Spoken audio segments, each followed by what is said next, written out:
La lettre de motivation pour Campus France, c'est souvent le truc qui fait un peu peur, hein. On se demande ce qu'on va bien pouvoir raconter. Et si je vous disais qu'il existe une recette, une méthode quasi infaillible pour la réussir? Eh bien, restez là, parce que c'est exactement ce qu'on va décortiquer ensemble, pas à pas. Alors, on commence avec la règle numéro 1, la base de tout. Oubliez tout ce que vous pensiez savoir. Une lettre de motivation, ce n'est pas une lettre de drague. Non, non.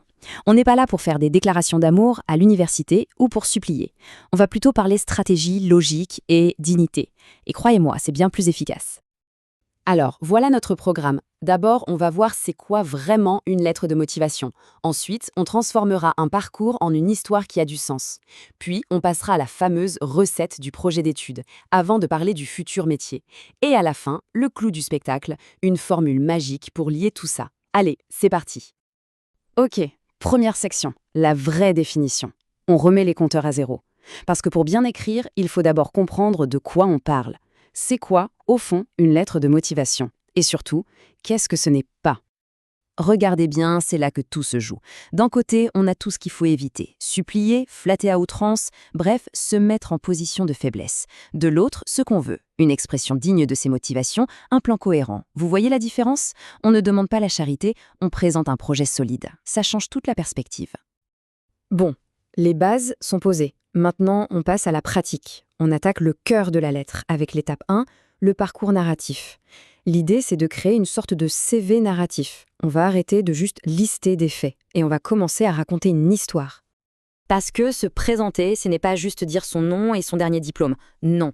L'idée, c'est de raconter l'histoire de son parcours, de montrer la logique derrière tout ça, le fameux « pourquoi ». Pourquoi ce chemin et pas un autre? C'est ça qui va vraiment accrocher le lecteur. Et pour construire cette histoire, c'est assez simple en fait. On suit ces étapes. On part de là où on en est maintenant. Puis, on fait un petit retour en arrière. Qu'est-ce qui, au lycée, a piqué notre curiosité? Ensuite, on montre comment cette petite étincelle a mené au choix de la licence.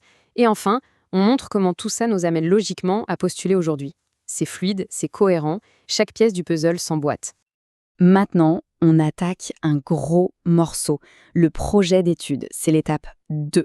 Et pour que ce soit bien clair pour tout le monde, on va utiliser une petite métaphore, on va parler cuisine. Vous allez voir, cette idée de recette d'étude, ça va tout simplifier. Et la première question à se poser, c'est celle-ci.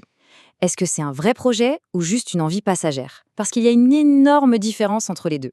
Une envie, c'est spontané. Un projet, ça se construit. Voilà l'exemple parfait pour comprendre. D'un côté, l'envie spontanée. Tiens, j'ai envie de manger un tièbe là, tout de suite. Action, on prend son téléphone, on commande. Résultat, on mange dans 30 minutes. C'est de la gratification instantanée. De l'autre côté, on a le projet. Ok, dans 2 jours, je veux cuisiner un tièble. Là, ça demande de planifier, d'aller au marché, de choisir les bons ingrédients, de suivre une recette. Vous voyez, le projet d'étude, c'est le deuxième cas. On est en mode chef cuisinier, pas en mode livraison express. Et c'est là que tout prend son sens. L'objectif professionnel, c'est le plat final. C'est le tièbe délicieux qu'on veut déguster. Et le projet d'étude, eh bien, c'est tout simplement la recette pour y arriver. Chaque année, chaque cours, c'est un ingrédient ou une étape de la préparation.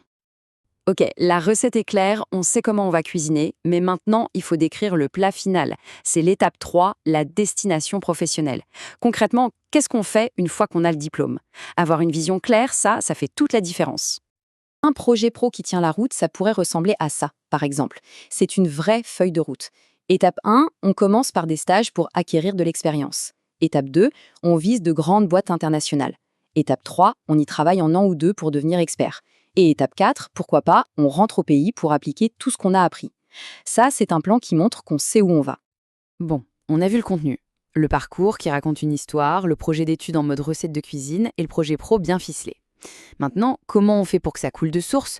Pour ça, il y a une petite astuce, une sorte de formule magique. Et là, voilà, cette formule. C'est juste 4 petits mots. D'abord, ensuite, après et afin de. C'est tout bête, mais c'est hyper puissant.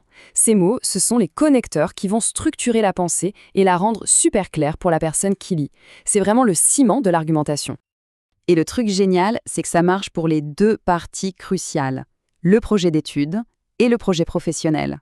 Ça donne quelque chose comme « d'abord, je vais faire telle licence, ensuite, je choisirai telle spécialisation, après mon diplôme, je chercherai un stage afin de développer mes compétences en… » C'est simple, c'est logique, c'est imparable.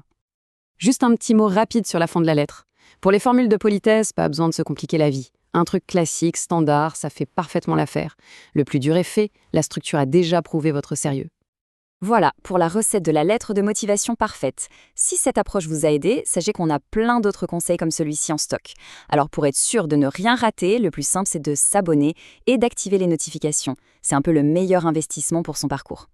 Alors voilà, maintenant on a tous les ingrédients, on a la méthode, la structure est là.